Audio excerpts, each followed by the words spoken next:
سیدنا و مولانا محمد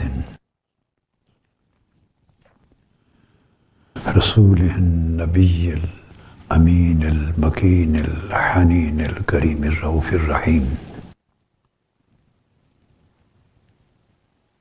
اما بعد فاعوذ باللہ من الشیطان الرجیم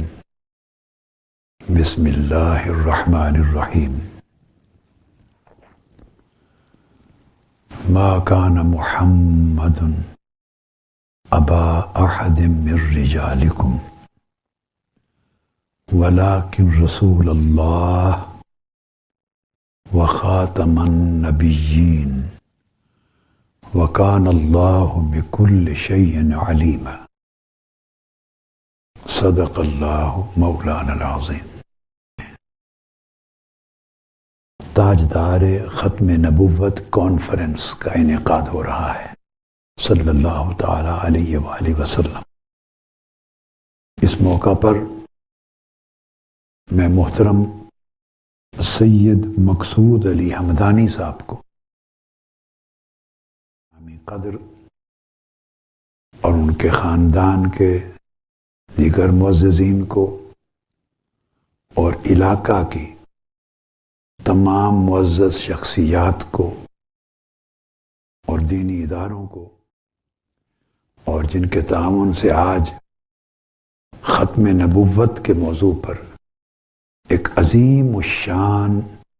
تاریخی پروگرام کا انعقاد ہو رہا ہے۔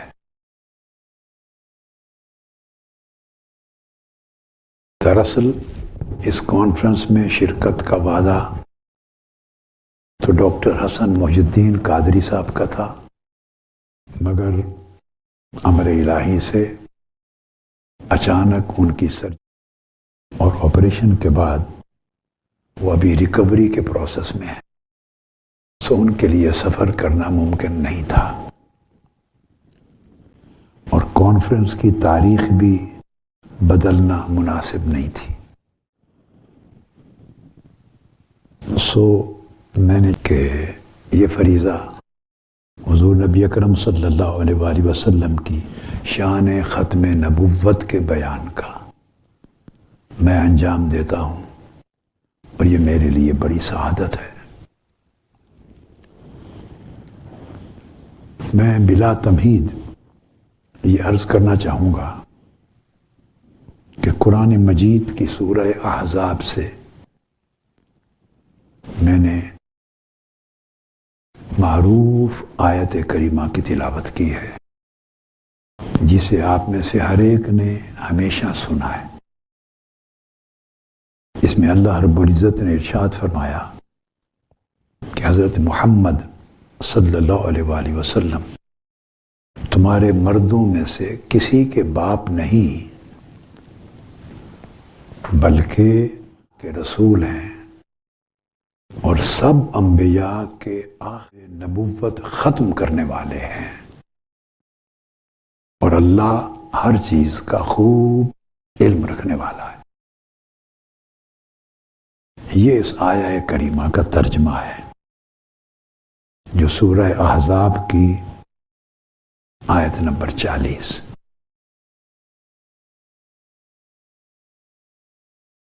اس موقع پر میں اپنی گفتگو کے آغاز میں یہ عرض کر دوں کہ حضور نبی اکرم صلی اللہ تعالی علیہ وآلہ وسلم کی نبوت کے عظیم خصائص میں سے دو خصوصیات بڑی اہم ہیں۔ ایک یہ کہ آپ خلقت کے اعتبار سے یعنی تخلیق کیے جانے کے اعتبار سے اول الانبیاء ہیں، تمام انبیاء و مرسلین میں سب سے پہلے ہیں جن کی خلقت ہوئی، اور بعثت کے اعتبار سے تمام انبیاء و مرسلین میں سب سے آخر ہیں جن پر نبوت و رسالت اور بعثت کا سلسلہ ختم ہو گیا اور نزول وحی کا سلسلہ ختم ہو گیا۔ اب حضور نبی اکرم صلی اللہ علیہ وآلہ وسلم حقیقی نبوت قیامت تک بغیر انقطاع کے تسلسل سے جاری و ساری رہے گی. نہ کسی زمانے میں آقا علیہ السلام کی نبوت منقطع ہوئی نہ ہوگی، اور نہ اس کائنات میں اور کرۂ ارضی پر کسی مکان پر کسی جگہ پر آپ کی نبوت اور رسالت منقطع ہوئی نہ ہے نہ ہوگی.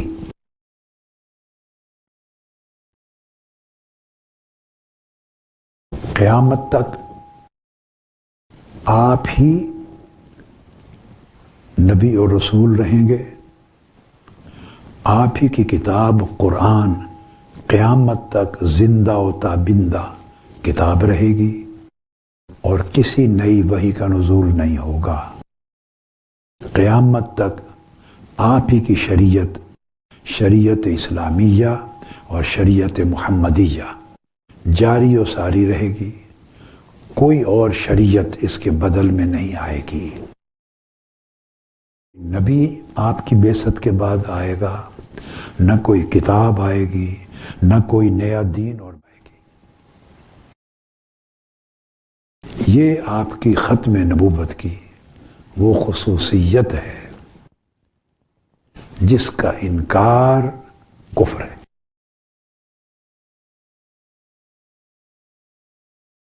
اس موضوع پر میری ایک پوری کتاب ہے، عقیدہ ختم نبوت، جو اس وقت بھی میرے سامنے ہے، اور یہ کوئی 950 صفحات پر مشتمل ہے. یہ میں آپ کو دکھا دیتا ہوں.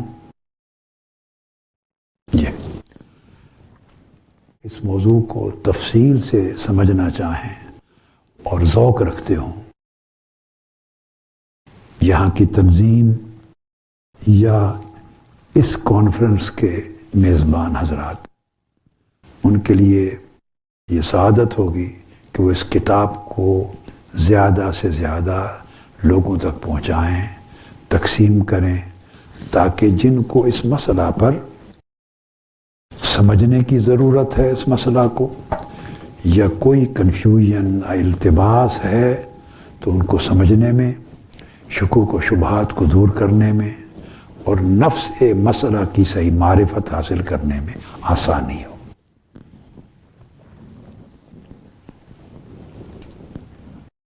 ختم نبوت کے مسئلہ پر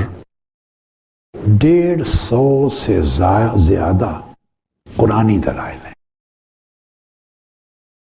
جن میں سے بیشتر کا ذکر 125 سے زائد میں نے اس کتاب میں جن کا ذکر کیا ہے. 150 کے قریب قرآنی دلائل ہیں صرف، اور 200 سے زیادہ احادیث نبوی کے دلائل ہیں. ان کا بھی ذکر میں نے اس کتاب میں کیا ہے.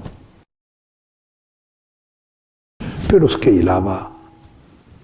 علماء، ائمہ، محدثین اور اکابر امت کی تصریحات الگ ہیں، اور اس موضوع سے متعلق بہت سارے اہم پہلو ہیں، وہ پھر اس کتاب میں بیان کیے گئے. کیونکہ اس مسئلہ پہ بہت مغالطے پیدا کیے جاتے ہیں، لوگوں کے ذہنوں میں بہت اشکال رہتے ہیں، اصل حقیقت سے واقفیت نہیں ہوتی، لہذا پڑھنا اور سمجھنا اشد ضروری ہے. اس لیے میں نے عرض کیا کہ یہ کتاب اور آج کا خطاب دو چیزیں ہر جگہ پہنچائیں. میں صاف ظاہر ہے بہت سے دلائل کا احاطہ تو اس مختصر وقت میں نہیں کر سکوں گا، البتہ چند ایک دلائل اور صرف قرآن مجید کے اس مختصر وقت میں کچھ اضافی تشریحات کے ساتھ بیان کرنا چاہتا ہوں، جن میں سے بیشتر اس کتاب میں بھی درج نہیں ہیں. تو وہ جو کچھ اور جو درج نہیں وہ آج کے خطاب میں پڑھ لیں گی، تو کتاب اور یہ خطاب دونوں مل کر انشاءاللہ بڑا مفید ثابت ہوگا. اب یہ آیت کریمہ میں نے عرض کر دی آپ کے سامنے، تو آقا علیہ الصلوۃ والسلام کے آخری نبی ہونے اور آپ کی بعثت پر نبوت و رسالت کا دروازہ ہر اعتبار سے بند ہو جانے، اور آپ کی بعثت کے بعد کسی نبی کسی رسول کے کسی معنی میں بھی آنے کا عمل ناممکن ہو جانا، اور کسی شکل میں بھی وحی کا نزول ناممکن ہو جانا۔ یہ جو نقطہ ہے اس کو قرآن مجید کی چند آیات کریمہ سے اختصار کے ساتھ دلائل کے پہلے پہلو کے اعتبار سے انٹروڈیوس کرواتا ہوں۔ قرآن مجید میں 20 آیات ایسی ہیں صریح، اب یہ جو بات کہہ رہا ہوں یہ نہ تشریح طلب ہے اور نہ یہ استنباطی چیز ہے کہ اس میں سے ڈیرائی استنباط کر کے تشریح کر کے یا کوئی تعویل کر کے بات بتائی جائے، نہیں، یہ کیٹیگوریکل ہے، پریسو ہے، سیلف ایویڈنٹ ہے، کلیئر ہے، اس میں کوئی ابہام، اشکال اور تعویل کی گنجائش نہیں۔ اور وہ یہ کہ قرآن مجید درجنوں مقامات پر ایک امر کی تصریح کرتا ہے،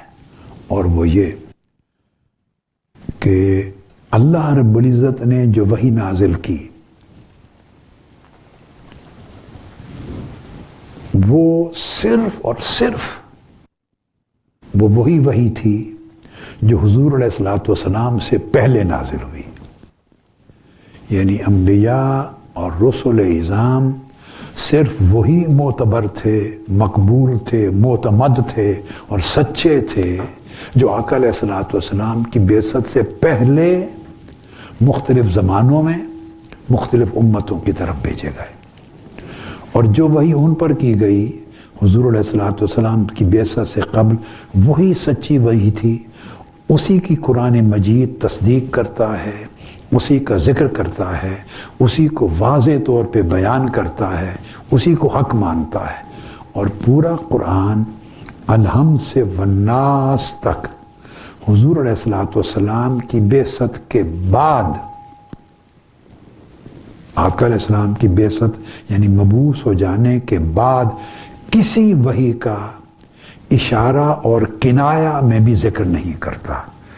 گویا آقا علیہ الصلوۃ والسلام کی بعثت کے بعد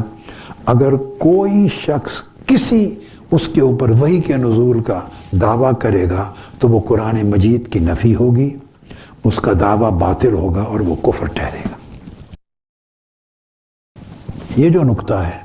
اس کو میں چند قرآنی آیات سے اس کی تائید کرتا ہوں، اور تشریح کی ضرورت نہیں رہے گی، میں نے خلاصہ سمجھا دیا ہے، آپ خود سمجھتے چلے جائیں گے۔ ختم نبوت کی یہ دلیل اللہ رب العزت نے قرآن مجید کی بالکل ابتدا میں سورہ بقرہ کے پہلے رکوع کی ابتدائی آیات میں دے دی۔ آپ سورہ بقرہ کی آیت نمبر 4 کو اس میں درج ہے، اعوذ باللہ من الشیطان الرجیم، والذین یؤمنون بما انزل الیک وما انزل من قبلک۔ پیچھے بات آ رہی ہے ھدی للمتقین، متقی کون لوگ ہیں؟ جو غیب پر ایمان لاتے ہیں، نماز قائم کرتے ہیں، زکوٰۃ دیتے ہیں، یہ متقی لوگوں کی نشانیاں ہیں۔ اور پھر بیان فرمایا گیا اور وہ لوگ جو ایمان لاتے ہیں اس وحی پر جو آپ پر نازل کی گئی، اے محمد صلی اللہ تعالی علیہ وآلہ وسلم، اللہ صلی اللہ علیہ وسلم، جو وحی آپ پر نازل کی گئی ہے، جو لوگ اس پر ایمان لاتے ہیں اور اس وحی ہیں جو آپ سے پہلے نازل کی گئی انبیاء پر، رسولوں پر، بما انزل الیک وما انزل من قبلک، بس یہاں پر نزول وحی کا سلسلہ ختم ہو گیا۔ تو قرآن مجید نے صرف اس وحی کی تصدیق کی جو آقا علیہ الصلوۃ والسلام کی دنیا میں تشریف آوری سے قبل نازل ہو چکی تھی، پہلے انبیاء اور مرسلین پر، اور پھر آخری وحی کی تصدیق کی جو حضور علیہ الصلوۃ والسلام پر نازل کی گئی قرآن مجید کی صورت۔ بس اس کے بعد وحی کا چیپٹر کلوزڈ ہے۔ اگر کوئی وحی آقا علیہ السلام کے بعد کسی بھی معنی میں، کسی بھی طریقہ سے، کسی زمانے میں کسی پر نازل ہونا ہوتی تو واجب تھا کہ ایمان کی تعریف میں یہاں اس بعد میں نازل ہونے والی وحی کی بھی خبر دی جاتی۔ تو خبر صرف اس وحی کی ہے جو حضور علیہ الصلوۃ والسلام پر ہوئی، اور اس وحی کی ہے جو آپ سے پہلے نازل ہوئی۔ سو آپ کے بعد کسی نزول وحی کا کوئی اشارہ پورے قرآن میں نہیں ملتا۔ یہ ختم نبوت کی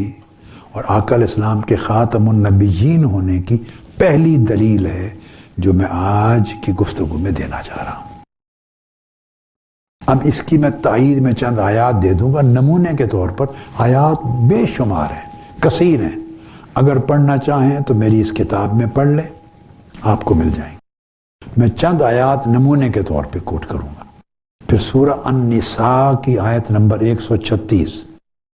اس کو پڑھیے، اس میں بھی اس بات کی تصریح ہے۔ فرمایا گیا یا ایھا الذین آمنوا آمنوا باللہ ورسولہ والکتاب الذی نزل علی رسولہ والکتاب الذی انزل من قبل۔ اے ایمان والو، اللہ پر ایمان لاؤ اور اس رسول گرامی پر ایمان لاؤ، رسول اکرم سیدنا محمد مصطفیٰ صلی اللہ تعالی علیہ وآلہ وسلم پر، اور اس کتاب پر ایمان لاؤ یعنی قرآن پر جو حضور علیہ السلام پر اللہ نے نازل کی، اور ان کتابوں پر اور اس وحی پر ایمان لاؤ جو اللہ نے ان سے پہلے نازل کی، الذی انزل من قبل۔ سادہ طریقے سے ہر جگہ من قبل کے لفظ کو نہ بھولیں، یاد رکھ لیں، جو حضور علیہ السلام سے قبل پہلے نازل کی گئی۔ اللہ پاک اور قرآن مجید صرف اس وحی کی تصدیق کرتا ہے اور اسی کو تسلیم کرتا ہے اور صرف اس پر ایمان لانے کی بات کرتا ہے، اور وہ وحی آقا علیہ السلام پر جو ہوئی جس نے سلسلہ نزول وحی کو بند کر دیا۔ تو اللہ رب العزت کی طرف سے نزول وحی جو ہوا اس میں قرآن مجید نے جس وحی کو تسلیم کیا وہ صرف دو ہیں، ایک جو آقا علیہ السلام پر ہوئی اور ایک جو آقا علیہ السلام سے قبل ہوئی۔ حضور علیہ الصلوۃ والسلام کی بعثت ہو جانے کے بعد کسی بھی معنی میں، کسی بھی طور پر، کسی قسم کی وحی کے نزول کا کوئی امکان نہیں ہے۔ قرآن مجید نے اس امکان کو مسترد کر دیا۔ اب یہی چیز حوالے کے طور پر سورہ آل عمران سے بیان کر دیتا ہوں۔ آیت نمبر 3 ہے، آل عمران میں ارشاد فرمایا اعوذ باللہ من الشیطان الرجیم نزل علیک الکتاب بالحق مصدقا لما بین یدیہ۔ اے حبیب مکرم صلی اللہ علیہ وسلم، اللہ رب العزت نے آپ پر یہ کتاب حق کے ساتھ نازل فرمائی ہے، اور یہ کتاب ان سب کتب کی، صحائف کی اور وحی کی تصدیق کرتی ہے لما بین یدیہ، جو آپ سے پہلے نازل ہو چکی ہیں۔ پہلے نبیوں رسولوں پر جو کچھ نازل ہوا یہ کتاب قرآن اس کی تصدیق کرتی ہے۔ تو اس سے کیا معنی اخذ ہوا؟ جب یہ قرآن حضور علیہ الصلوۃ والسلام سے قبل یا نزول قرآن سے پہلے نازل ہونے والی کتب اور صحائف اور انبیاء پر اترنے والی وحی کی تصدیق کرتا ہے، صرف پہلے کی، تو اس کا مطلب ہے قرآن بعد میں کسی وحی کے نزول کے امکان کو مسترد کر دیتا ہے، دروازہ بند کر دیتا ہے۔ یہ قرآن مجید۔ اسی طرح سورہ آل عمران کی آیت نمبر 183 میں یہی بات اور اینگل سے کہی گئی ہے، قل قد جاءکم رسل من قبلی بالبینات، فرما دیجئے بے شک مجھ سے پہلے رسول آئے، واضح نشانیاں لے کر آئے۔ اگر آقا علیہ السلام کے بعد بھی کسی نے آنا ہوتا، کسی نبی نے، رسول نے، کسی وحی نے، تو قرآن مجید 114 صورتیں ہیں، کسی ایک مقام پر ہلکا سا اشارہ دے دیتا۔ تو آقا علیہ السلام کی بعثت کے بعد اور نزول قرآن کے بعد کسی وحی کے امکان کو جائز سمجھنا یہ قرآن مجید کی نفی ہے۔ ایک آیت کی نہیں، وہ خاتم النبیین والی ایک آیت کی نہیں، سینکڑوں آیات کی نفی ہے۔ سورہ الانعام کی آیت نمبر 42 میں وَلَقَدْ أَرْسَلْنَا إِلَىٰ أُمَمٍ مِّن قَبْلِكَ، فرمایا بے شک ہم نے آپ سے پہلے جو امتیں گزری ان کی طرف نبیوں اور رسولوں کو بھیجا۔ جیسے فرمایا نا، آپ سے پہلے کتابیں بھیجی، آپ سے پہلے صحائف بھیجے، آپ سے پہلے وحی بھیجی، فرمایا اس طرح آپ سے پہلے رسول اور نبی بھی بھیجے امتوں کی طرف۔ اس کا مطلب واضح ہے کہ آپ کے بعد نہ کوئی امت اور آئے گی، اس لیے نہ کوئی نبی اور رسول ہوگا، نہ کوئی وحی ہوگی، نہ کوئی کتاب ہوگی۔ پھر سورہ النحل میں اسی طرح فرمایا تاللہ لقد ارسلنا الی امم من قبلک، یا اللہ رب العزت نے قسم کھائی،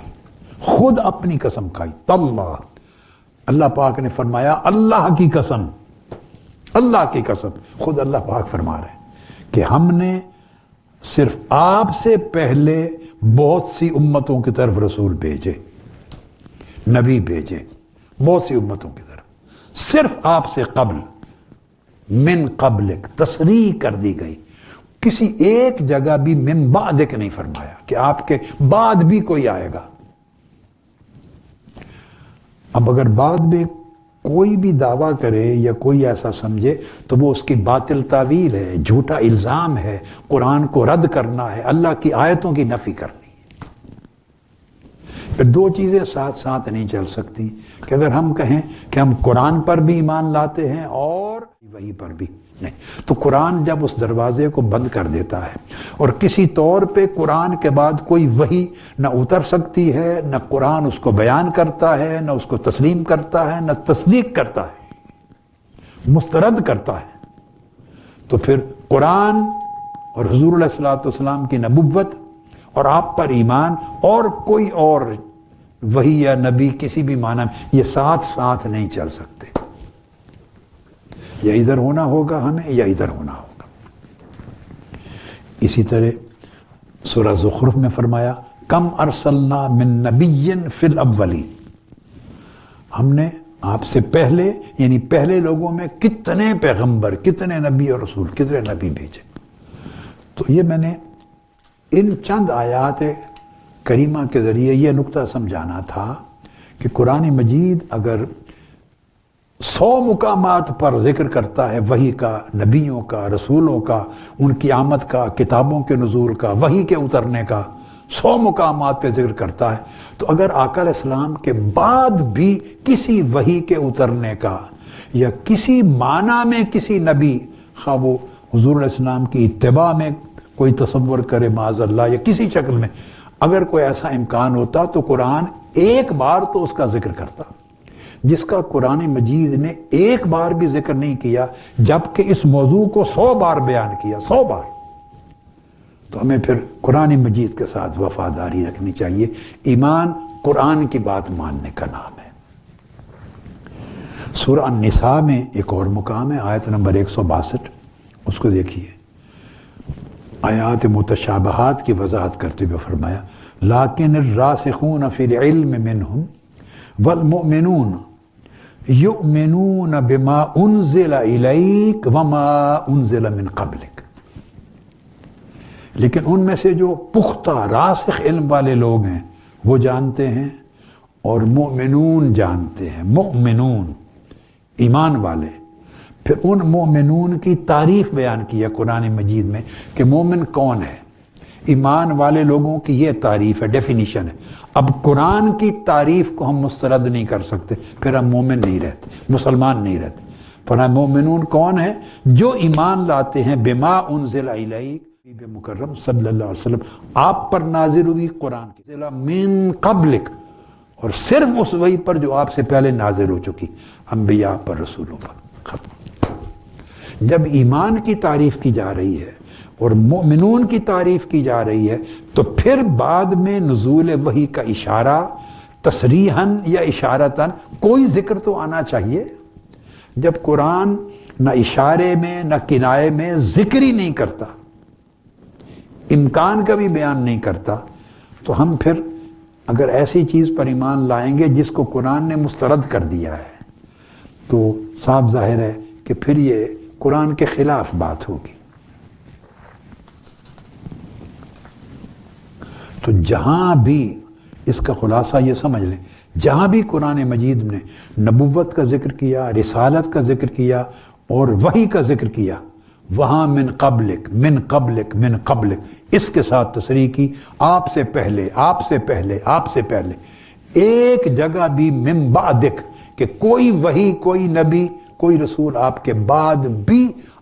آ سکتا ہے یا آئے گا، یہ اشارہ نہیں کیا قرآن مجید میں۔ یہ تو اس ایک دلیل کے چند نمونے ہیں۔ اب یہی دلیل جو ہے دیگر الفاظ میں بھی قرآن مجید میں ہے، وہ بھی درجنوں مقامات پر۔ مثلا سورہ البقرہ کی آیت نمبر 72 ارشاد فرمایا اللہ رب العزت نے، فَإِنَّهُ نَزَّلَهُ جبرائیل امین کا ذکر ہو رہا ہے، فَإِنَّهُ نَزَّلَهُ عَلَىٰ قَلْبِكَ بِإِذْنِ اللَّهِ مُصَدِّقًا لِمَا بَيْنَ يَدَيْهِ وَهُدًى وَبُشْرًى لِلْمُؤْمِنِينَ کہ حضرت جبرائیل نے یہ قرآن اللہ کے اذن سے، اللہ کی اجازت اور حکم سے آپ کے قلب اطہر پر نازل فرمایا، اور یہ قرآن تصدیق کرتا ہے صرف اور صرف ان کتابوں، صحیفوں اور اس وحی کی جو لما بین یدئی، جو آپ سے پہلے اتر چکی، نازل ہو چکی۔ یہ ہدایت ہے قرآن، اور یہ مومنوں کے لیے بشارت ہے۔ اب انہی الفاظ میں اور بھی کئی مقامات پہ تصریح ہے۔ مثلا سورہ المائدہ کی آیت نمبر 48 میں فرمایا وَأَنزَلْنَا إِلَيْكَ الْكِتَابَ بِالْحَقِّ مُصَدِّقًا لِمَا بَيْنَ يَدَيْهِ مِنَ الْكِتَابِ، ہم نے یہ کتاب قرآن حق کے ساتھ آپ پر نازل کیا، اور یہ قرآن تصدیق کرتا ہے صرف ان کتابوں کی اور اس وحی کی جو آپ سے پہلے نازل کی گئی۔ پھر سورہ الانعام میں اس کی پھر تصریح ہے، فرمایا ھذا کتاب انزلناہ مبارک مصدق الذی بین یدیہ، یہ کتاب ہے قرآن، اور یہ وہ کتاب ہے، مبارک کتاب ہے، برکت والی، جسے ہم نے نازل کیا، اور یہ تصدیق کرتی ہے اور تصدیق کرنے والی ہے صرف ان کتابوں کی، صحیفوں کی اور وحی کی جو آپ سے پہلے نازل ہوئی تھی۔ یہ قرآن کی آیت ہے اور وضع نہیں کیا ہے۔ یہ قرآن مجید نے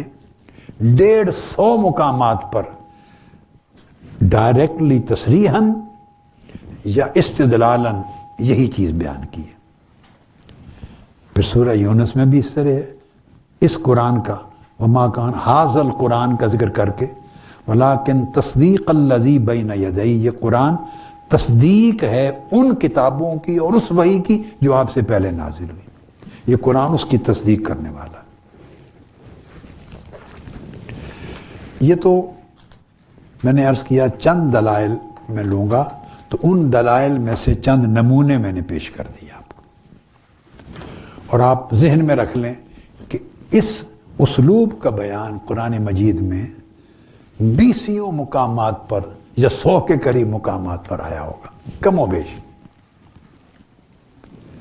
تو میں نے اب اس دلیل کا بیان ختم کیا، اس کا جو کنکلوژن ہے یہ دیتے ہوئے اور آپ کے ذہنوں میں یہ بات راسخ کرتے ہوئے کہ قرآن مجید نے جہاں بھی نبیوں کی بعثت کا، رسولوں کی آمد کا، کتاب کی نزول کا یا وحی کے نزول کا بیان کیا، ہر جگہ من قبل کے ساتھ بیان کیا یا بین یدئی، آقا علیہ السلام سے پہلے، حضور علیہ السلام کے بعد کسی شکل میں، کسی معنی میں، کسی طور پر، کسی تعویل کے ساتھ بھی وحی کے اللہ کا کلام کسی پر اترنا کہ اللہ مخاطبہ کرے، اس کا کوئی اشارہ قرآن نے نہیں دیا۔ وہ دروازہ 100 جگہ اس کا ذکر کر کے بند کر دیا اور کہا قرآن تصدیق ہی نہیں کرتا سوائے ان کتب کے اور اس وحی کے جو حضور سے پہلے نازل ہوئی، تو جس کی تصدیق قرآن نہیں کرتا گویا وہ چیز باطل ہے۔ یہ پہلی دلیل تھی جس کے چند نمونے دیے۔ اس کی میں نے آیات زیادہ چند ایک نمونے کے طور پہ اس لیے کوٹ کر دی کہ اس کو سمجھنا اور ذہن نشین رکھنا آسان ہے، پڑھے لکھے لوگوں کے لیے بھی اور کم پڑھے لکھے لوگوں کے لیے بھی۔ اب ایک دوسری دلیل لے رہا ہوں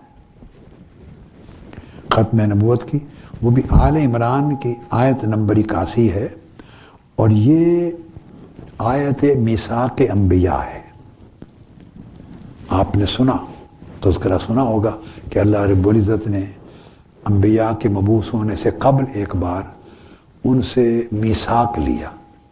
جیسے تقریب حلف و وفاداری ہوئی۔ انبیاء علیہ السلام کی نبوتوں کا میثاق اور عہد لیا، حلف لیا اللہ رب العزت نے،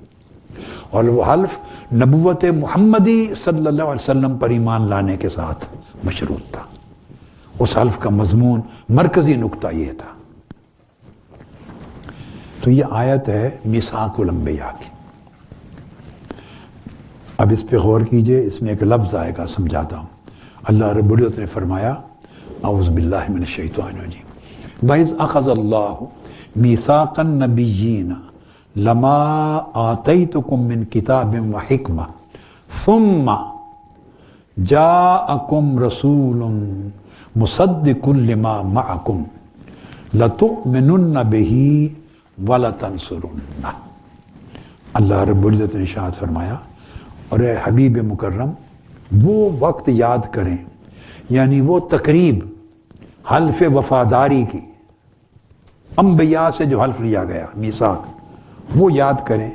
جب اللہ رب العزت نے تمام انبیاء سے یہ پختہ عہد لیا کہ جب میں تمہیں کتاب یعنی وحی اور حکمت عطا کر دوں گا، دنیا میں بھیج دوں گا، اور کتاب دوں گا، صحیفہ دوں گا، وحی عطا کروں گا اور حکمت دوں گا، سب کچھ دے چکوں گا، اور تم دنیا میں مبعوث ہو جاؤ گے اپنے اپنے وقتوں پر، اپنے اپنے زمانوں میں، اپنی اپنی قوموں کی طرف۔ ثم جب تم سب مبعوث ہو چکے ہوگے، تمام کے تمام، ثم پھر تمہارے بعد، ثم پھر تم سب کے بعد وہ رسول آئے گا سیدنا محمد مصطفیٰ صلی اللہ علیہ وآلہ وسلم۔ وہ تشریف لائیں گے اور وہ تصدیق کریں گے تمہارے اوپر نازل ہونے والی ان سب کتابوں کی، صحیفوں کی اور اس وحی کی جو تمہارے اوپر نازل ہوئی تھی، اور جو جو احکام اور شریعتیں تم لے کر آئے تھے وہ ان کی تصدیق کر دیں گے۔ تو وعدہ کرو مجھ سے کہ کیا جب آخری نبی آ جائے گا ثم تم سب کے بعد، تو اس پر تم ایمان لاؤ گے اور تم ان کی مدد کرو گے؟ تو سب نے وعدہ کیا کہ ہاں باری تعالیٰ، ہم آخری نبی یعنی سیدنا محمد رسول اللہ صلی اللہ علیہ وسلم خاتم النبی، ان پر ایمان لائیں گے۔ تو اللہ پاک نے فرمایا، قال اقررتم، کیا اقرار کرتے ہو، ڈکلیئر کرتے ہو؟ کہا ہم اعلان کرتے ہیں۔ وَأَخَذْتُمْ عَلَىٰ ذَلِكُمْ إِصْرِي، اور میرے ساتھ یہ حلف لیتے ہو، وعدہ کرتے ہو، باری عہد مضبوطی کے ساتھ تھامنے کا وعدہ کرتے ہو؟ وعدہ کرتے ہیں۔ قالوا اقررنا، ڈکلیئر کر دیا۔ قال فاشهدوا وانا معكم من الشاهدين، تم بھی گواہ ہو جاؤ کہ تمہارے بعد آخری نبی جب محمد رسول اللہ آ جائیں گے اور وہ تم سب کی تصدیق کریں گے، اور جب بھی وہ آئیں تم ان پر ایمان لاؤ گے اور اپنی امتوں کو بتاتے جاؤ گے، ان کی آمد کا پہلے اعلان کرتے جاؤ گے، اور ان کے آمد کا، ان کے دین کی مدد اگر وہ تمہارے زمانے میں آ جائیں مدد کرو گے۔ اللہ پاک نے فرمایا میں تمہارے اس اقرار پر گواہ بنتا ہوں اور تمہارے ساتھ اپنی گواہی کا اعلان کرتا ہوں۔ اب یہ جو لفظ ہے کہ جب تم سب مبعوث ہو جاؤ گے، ثم، اس کے بعد، تو جو ثم دلالت کرتا ہے بعدیت پر اور آخریت پر، کہ تم سب کے بعد آخری رسول جب آئے گا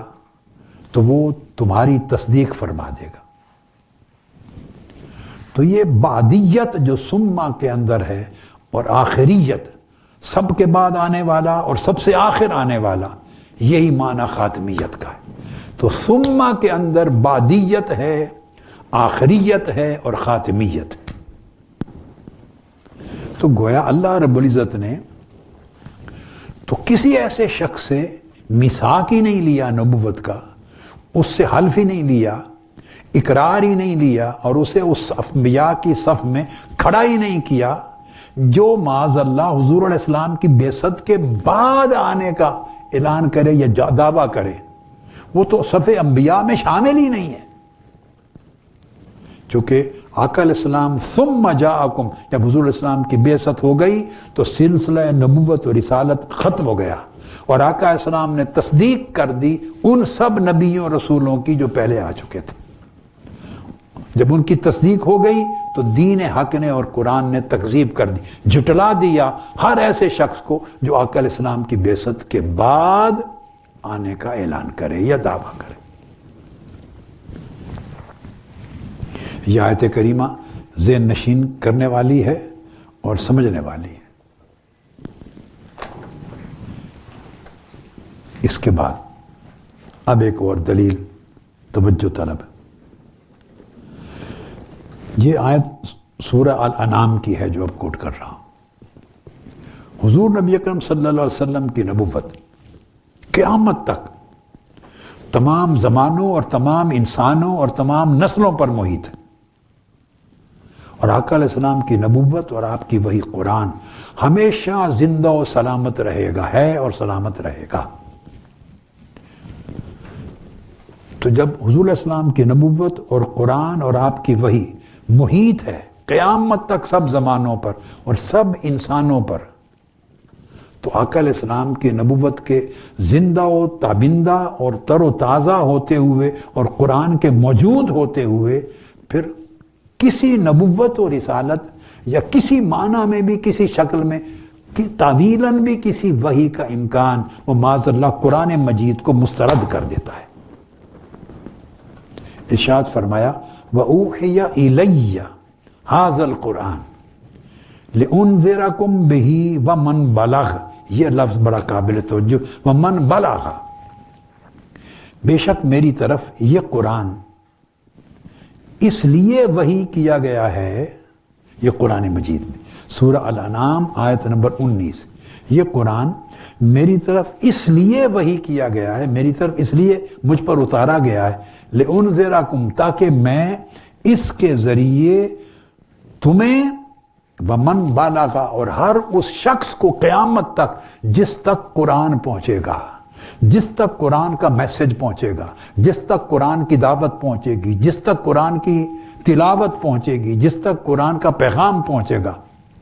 لِأُنذِرَكُمْ بِهِ، اے لوگو جو اس زمانے میں موجود ہو، تاکہ اس قرآن کے ذریعے میں انہیں ڈر سناؤں،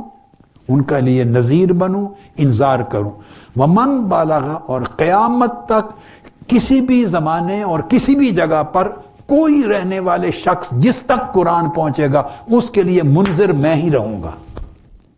یہ منذر، نذیر، مبشر، دائی میں ہی رہوں گا۔ ومن بلغ، قیامت تک جس شخص کے ہاتھ میں بھی قرآن پہنچے گا تو نذیر میں ہی رہوں گا، منذر میں ہوں گا۔ تو آقا علیہ السلام جب زندہ و تابندہ نذیر قیامت تک ومن بلغ ہر ایک شخص تک موجود ہیں، تو آقا علیہ السلام کے ہوتے ہوئے کوئی اور شخص اگر انذار کا کام کرے، وحی کا انذار، منذر اور نذیر بنے اللہ کی وحی کے ساتھ، تو معاذ اللہ اس نے حضور کو منسوخ کر دیا، استغفر اللہ العظیم، قرآن منسوخ ہو گیا اور اس آیت کو جھٹلا دیا۔ تو اس آیت کریمہ پہ خاص طور پہ توجہ کریں اور ذہن نشین کریں کہ آقا علیہ السلام نے فرمایا یہ قرآن اس لیے مجھ پر وحی کیا گیا ہے کہ قیامت تک میں ہی منذر یا نذیر بنا رہوں اس قرآن کے ساتھ۔ یہ بالکل ترجمہ کر رہا ہوں، میں کوئی تشریح بھی نہیں کر رہا، سمجھا رہا ہوں آپ کو۔ لِأُنذِرَكُمْ بِهِ بِهِ، اس قرآن کے ذریعے میں ہی بطور نذیر فریضہ انجام دیتا رہوں، تمہیں بھی ومن بلغ، اور قیامت تک جس شخص تک قرآن پہنچے گا اس کے لیے نذیر میں رہوں گا۔ تو جب آقا علیہ السلام نذیر موجود ہیں، مبشر موجود ہیں، دائی موجود ہیں، شاہد موجود ہیں، تو آقا علیہ السلام کے ہوتے ہوئے پھر کوئی اگر کسی بھی شکل میں الانذار بالوحی کی بات کرے گا، نذیر ہونے کی، تو معاذ اللہ اس نے بالواسطہ دوسرے معنی میں آقا علیہ السلام کو معاذ اللہ اور آپ کی نبوت کو اور قرآن کو منسوخ ہونے کا دعویٰ کر دیا۔ یہ معنی ہے۔ یہی وجہ ہے چونکہ قیامت تک آقا علیہ السلام ہی نے نذیر رہنا تھا، اور وحی کا جو انذار ہے وہ صرف قرآن مجید کے ذریعے ہی رہنا تھا، اس لیے اللہ پاک نے پہلے نازل ہونے والی کسی کتاب کی حفاظت کی ذمہ داری نہیں لی، صرف قرآن کی ذمہ داری لی، چونکہ قرآن نے قیامت تک حضور علیہ السلام کا پیغام انذار رہنا ہے، اس لیے فرمایا اِنَّا نَحْنُ نَزَّلْنَا الذِّكْرَ وَإِنَّا لَهُ لَحَافِظُونَ، بے شک ہم نے ہی یہ ذکر، یہ قرآن نازل کیا ہے اور ہم ہی اس کی ہمیشہ حفاظت کرنے والے ہیں، چونکہ حضور علیہ السلام ہی کا انذار قائم رہے گا اور جاری و ساری رہے گا، جیسے آپ کی رحمت رہے گی وَمَا أَرْسَلْنَاكَ إِلَّا رَحْمَةً لِلْعَالَمِينَ قیامت تک، جیسے آپ کی شفاعت اور بشارت رہے گی، اسی طرح آپ کی نظارت رہے گی، آپ کا انذار قیامت تک۔ وَإِنْ هُوَ إِلَّا ذِكْرٌ لِلْعَالَمِينَ، سب جہانوں تک اسی قرآن کی نصیحت اور اسی کا ذکر اور اسی کی نظارت رہے گی۔ اب ایک اور دلیل، ایک اور پہلو ہے دلائل قرآنیہ کا ختم نبوت پر، ایک بڑا خوبصورت وہ دینا چاہتا ہوں، اس پر توجہ کریں۔ اس لیے میں نے کہا تھا چند ایک دلائل میں ایسے چنوں گا، چند ایک دلائل، مختلف پہلو سمجھیں ختم نبوت کے دلائل کے سمجھنے کے لیے، ورنہ میں شروع میں عرض کر چکا ہوں کہ خود قرآن مجید کے اندر 150 کے قریب دلائل ہیں، اور حدیث نبوی میں 200 سے زائد دلائل ہیں۔ یہ وہ ہیں جن کا ذکر میں نے اس کتاب میں کیا ہے، عقیدہ ختم نبوت، اور آف کورس اس سے زیادہ بھی ہو سکتے ہیں۔ اب ایک اور دلیل ہے اور اس کا ایک بڑا خوبصورت مضمون ہے، توجہ طلب ہے۔ سورہ الاحزاب کی آیت نمبر 6 میں ارشاد فرمایا النبی اولا بالمؤمنین من انفسہم،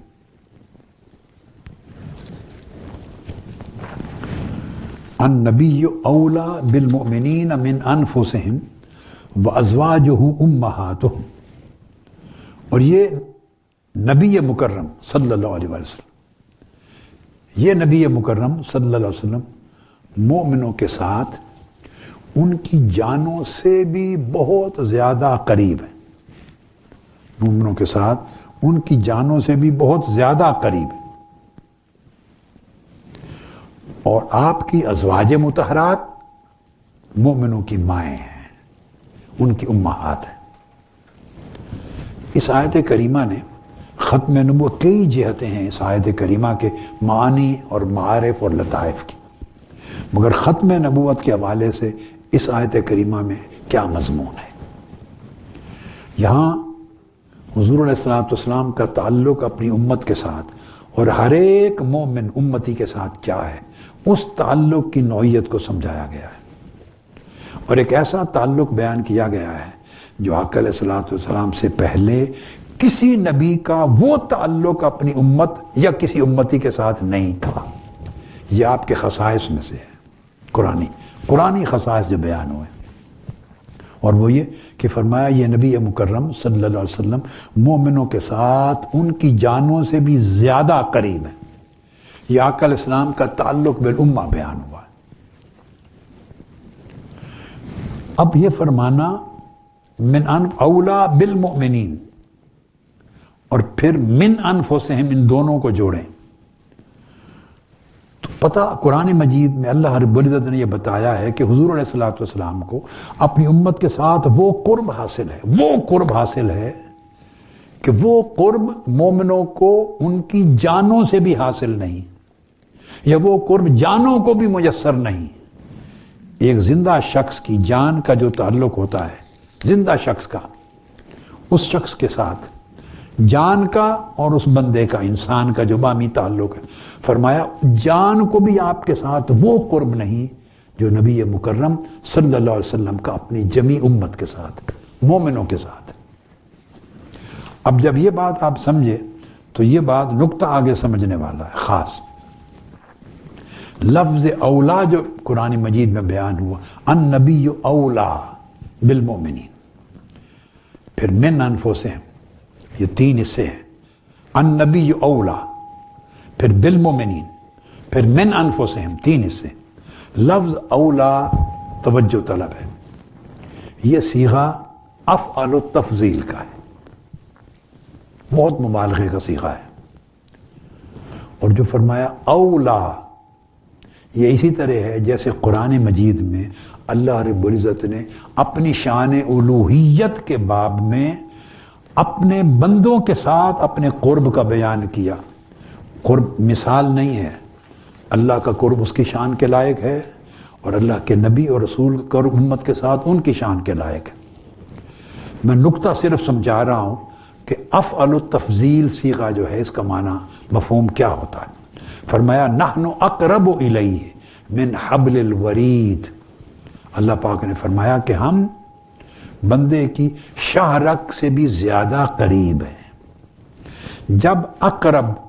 اولا یہ صیغہ افعل التفضیل آتا ہے اور آگے من کا لفظ لگتا ہے کہ کسی چیز کا ذکر کر کے یہاں شاہ رگ سے بھی زیادہ قریب، اور آقا علیہ السلام کے باب میں فرمایا من انفسہم، ان کی جانوں سے بھی زیادہ قریب. تو جب اس طرح صیغہ افعل التفضیل آتا ہے تو یہ ایک سٹیٹمنٹ ہے جس کا مطلب یہ ہو گیا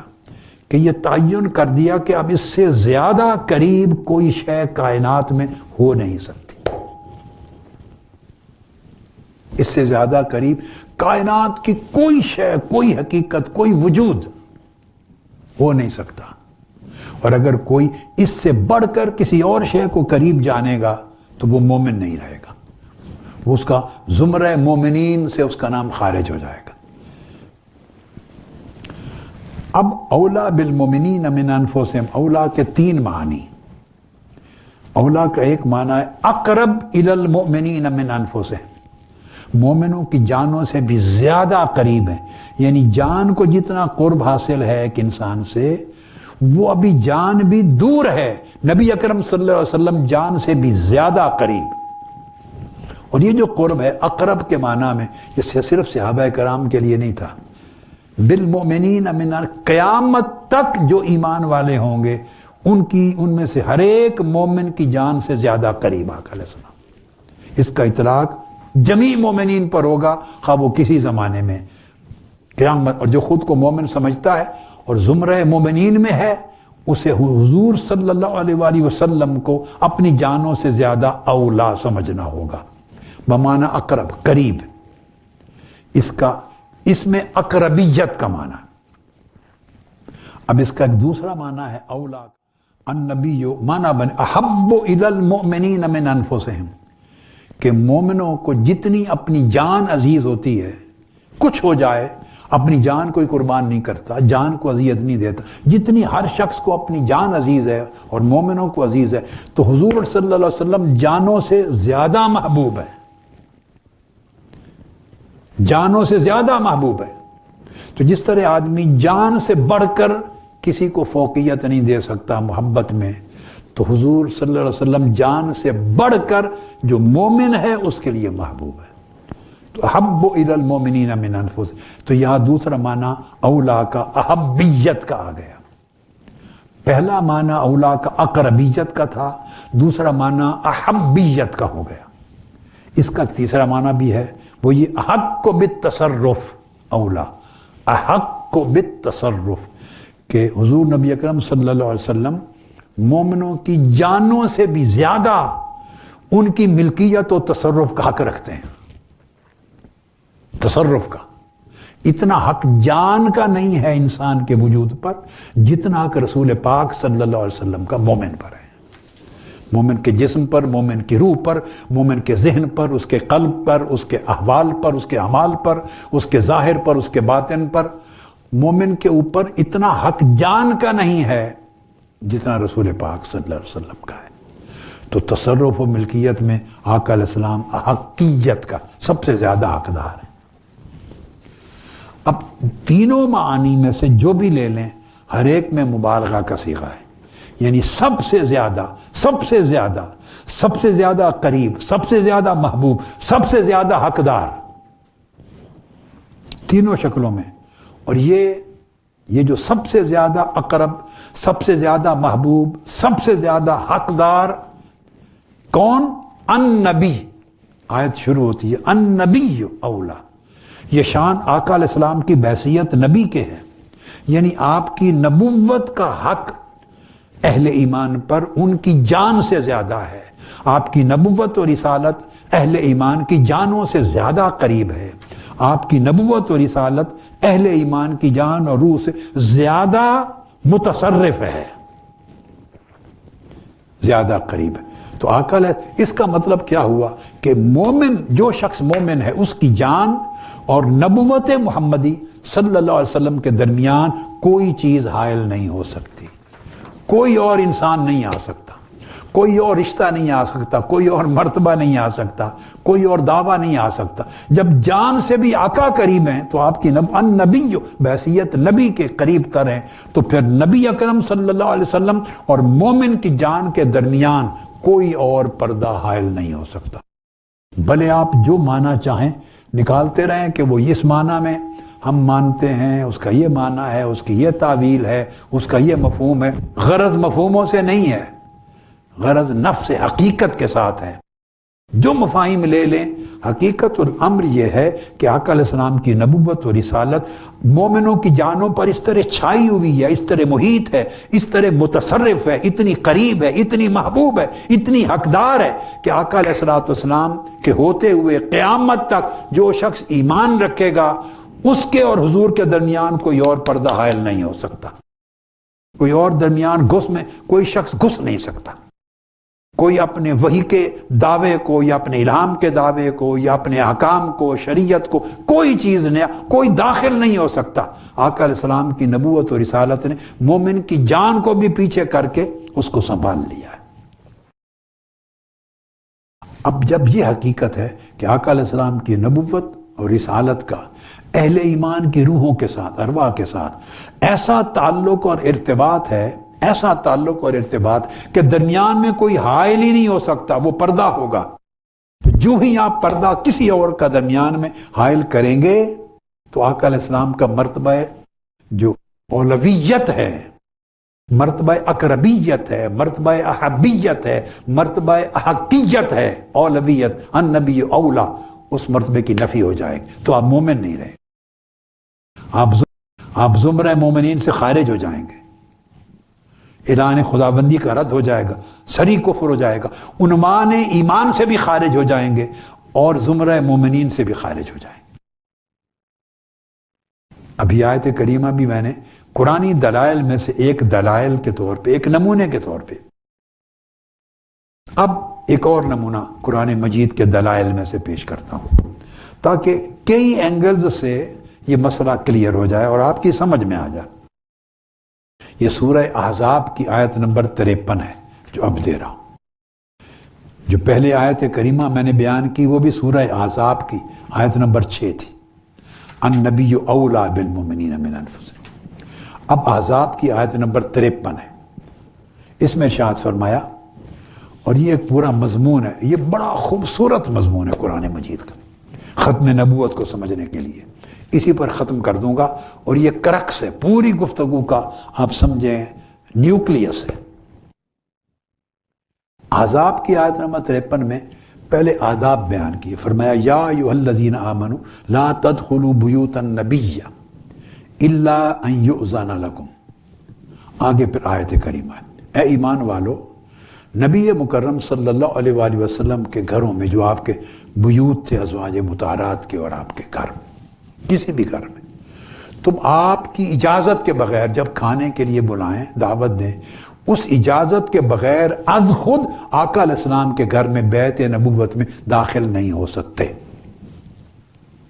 منع کر دی، حضور علیہ السلام کے کسی گھر میں داخل نہیں ہو سکتے۔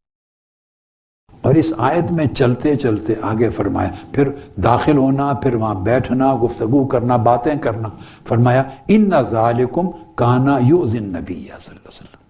آقا علیہ السلام کی اجازت کے بغیر آپ کے گھر میں داخل ہو جانا، بیٹھنا، باتیں کرنا، یہ حضور علیہ السلام کو اذیت دیتا ہے۔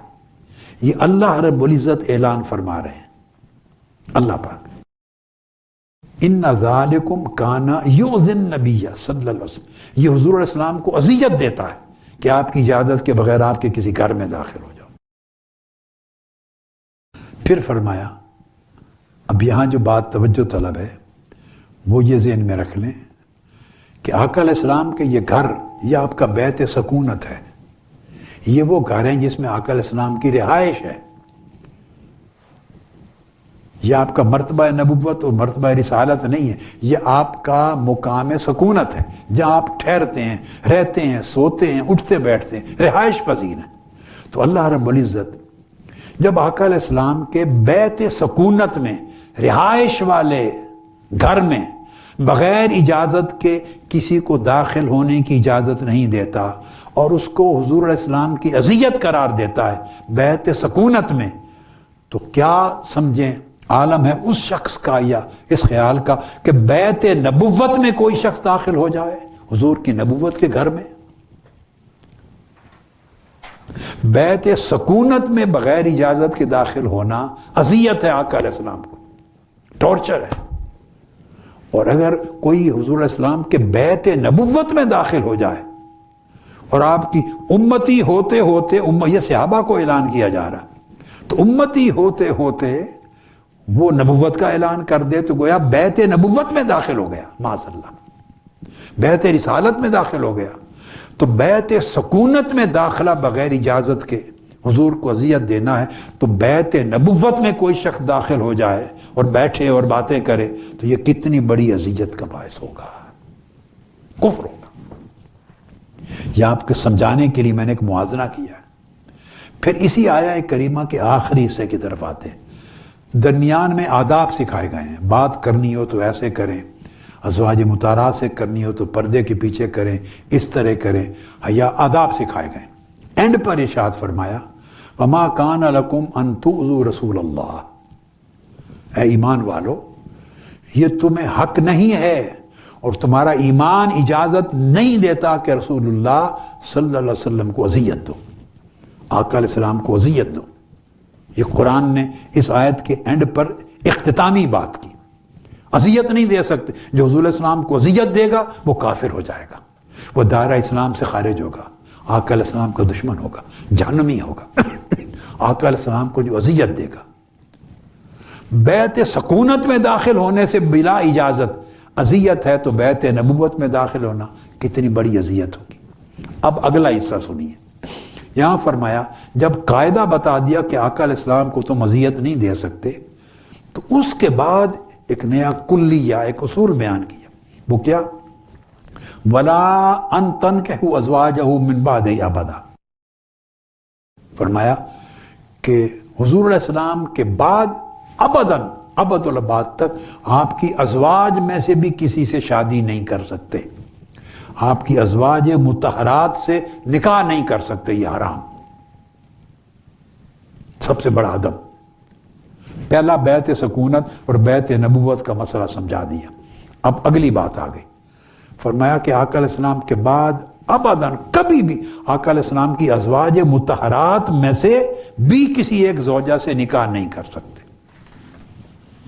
اب یہ سمجھنے والی چیز ہے،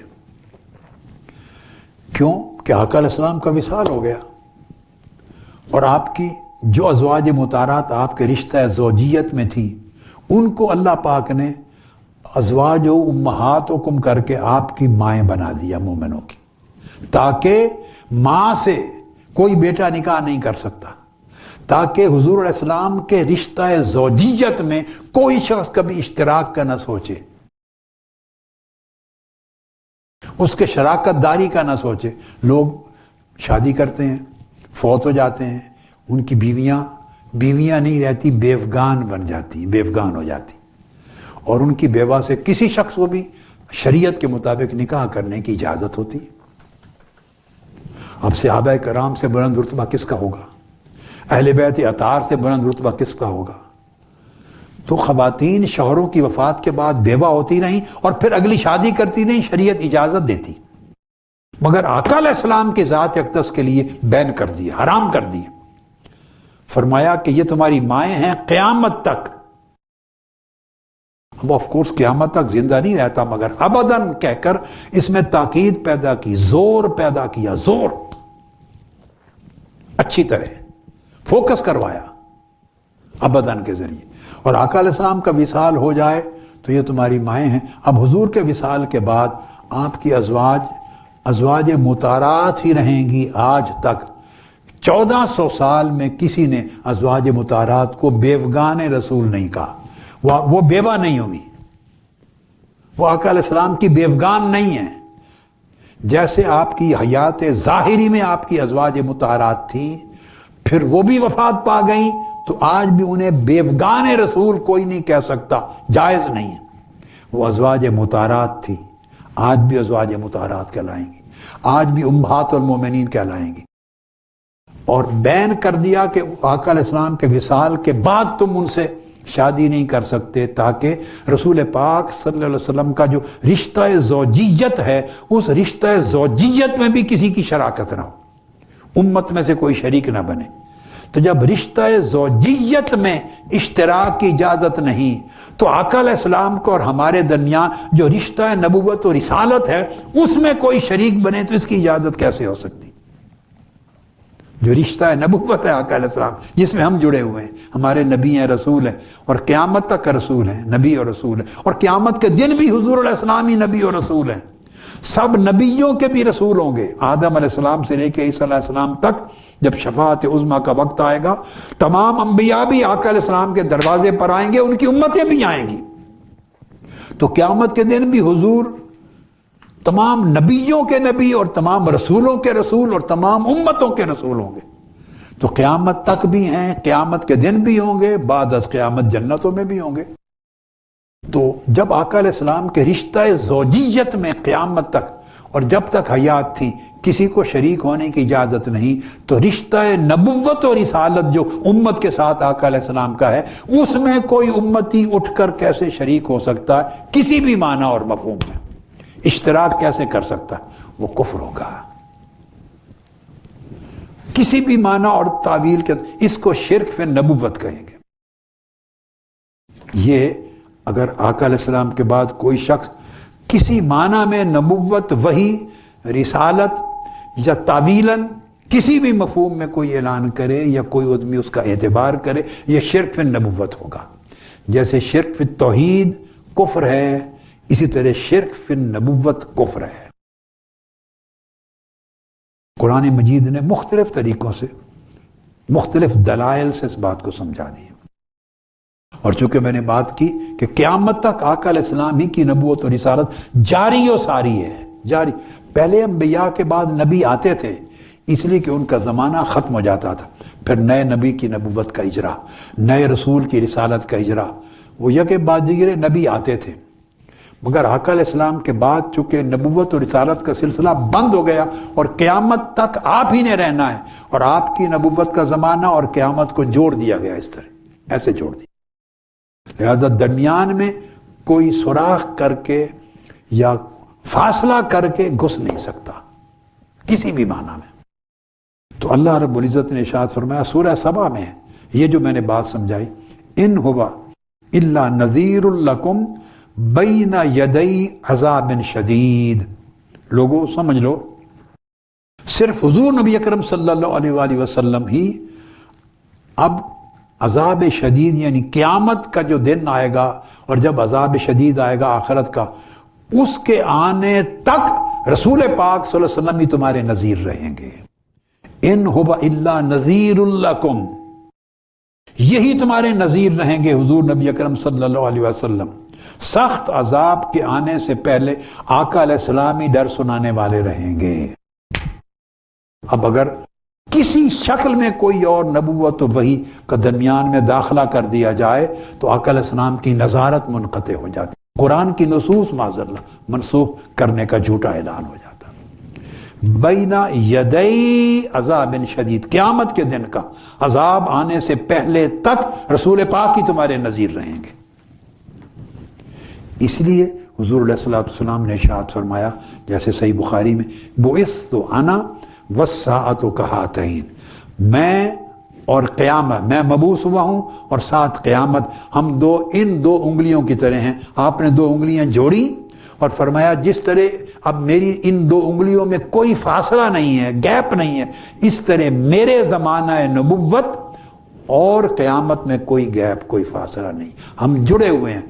قیامت کا دن جب شروع ہوگا اس صبح تک میری نبوت و رسالت، میری امت، میری شریعت، میری نظارت جاری و ساری ہوگی، اسی وقت میں قیامت کا نزول ہوگا، ہم جڑے ہوئے ہیں۔ پھر آقا علیہ السلام کا دور شفاعت شروع ہو جائے گا، شفاعت عظمیٰ۔ تو یہ آیت کریمہ اس معنی کی تائید کرتی ہے۔ اور جو میں ختم کر رہا ہوں بات، وہ سورہ اعراف کی آیت ہے اسی معنی کی جو میں نے بیان کیا، دلیل اس کی تشریح میں فرمایا اتبعوا ما انزل الیکم من ربکم، ہے لوگو تم اس قرآن کی پیروی کرو، صرف اس قرآن کی، اس وحی کی جو تمہارے رب کی طرف سے تم پر نازل کی گئی ہے، قرآن کی، بس اس قرآن کے ہوتے ہوئے کوئی اور حاجت نہیں کسی اور وحی کی اور الوہی پیغام کی معاذ اللہ سے دعوے کی طرف متوجہ ہونے کی، اور اس رسول کی طرف متوجہ رہو، اور کسی کی حاجت نہیں۔ وَلَا تَتَّبِعُوا مِن دُونِهِ أَوْلِيَاءَ، اگر تم رسول پاک صلی اللہ علیہ وسلم کے ہوتے ہوئے اور ان کی نظارت اور نبوت اور رسالت کے جاری و ساری رہتے ہوئے کسی اور کی طرف توجہ کرو گے تو گویا آپ نے کسی اور کو رب مانا ہے، مشرک ہو گئے۔ پہلے میں نے کہا تھا شرک پھر نبوت بنے گی، کسی اور کو تسلیم کرنا۔ اس آیت کریمہ نے آقا علیہ السلام کے بعد کسی معاذ اللہ نبوت اور رسالت کے یا وحی کے دعوے کی طرف متوجہ ہیں انہوں کو شرک فی توحید قرار دے دیا، شرک فی، وہ عین مشرک ہوا۔ کیوں کہ قرآن کہہ رہا ہے میں نے تو کسی اور کو بھیجا ہی نہیں، نہ بھیجنا ہے، اور قیامت تک میں نے اسی نبی محمد رسول اللہ صلی اللہ علیہ وسلم کو تمہارا مبشر اور نذیر بنایا، انہی کی دعوت اور انہی کا انذار، انہی کا قرآن، انہی کی شریعت، اور انہی نے جاری و ساری رہنا ہے قیامت تک بین ید عذاب شدید۔ اب تم اگر ان کے زمانے میں کسی اور کی پیروی کرو گے، ولا تتبعوا من دونہ، اور پیروی کرو گے تو اس کا مطلب ہے وہ جو رب ہے جس کا نام اللہ ہے، اس نے تو کوئی اور نبی نہ بھیجنا ہے، اطلاع کر دیا کہ کوئی اور نہیں آئے گا، یہی میرا نذیر رہے گا۔ تو اس کا مطلب ہے اگر کسی اور کے لیے گنجائش نکالو گے تو تم نے نبوت کی گنجائش نہیں نکالی، رب نیا بنا لیا ہے، کوئی اور خدا ہے معاذ اللہ، باطل،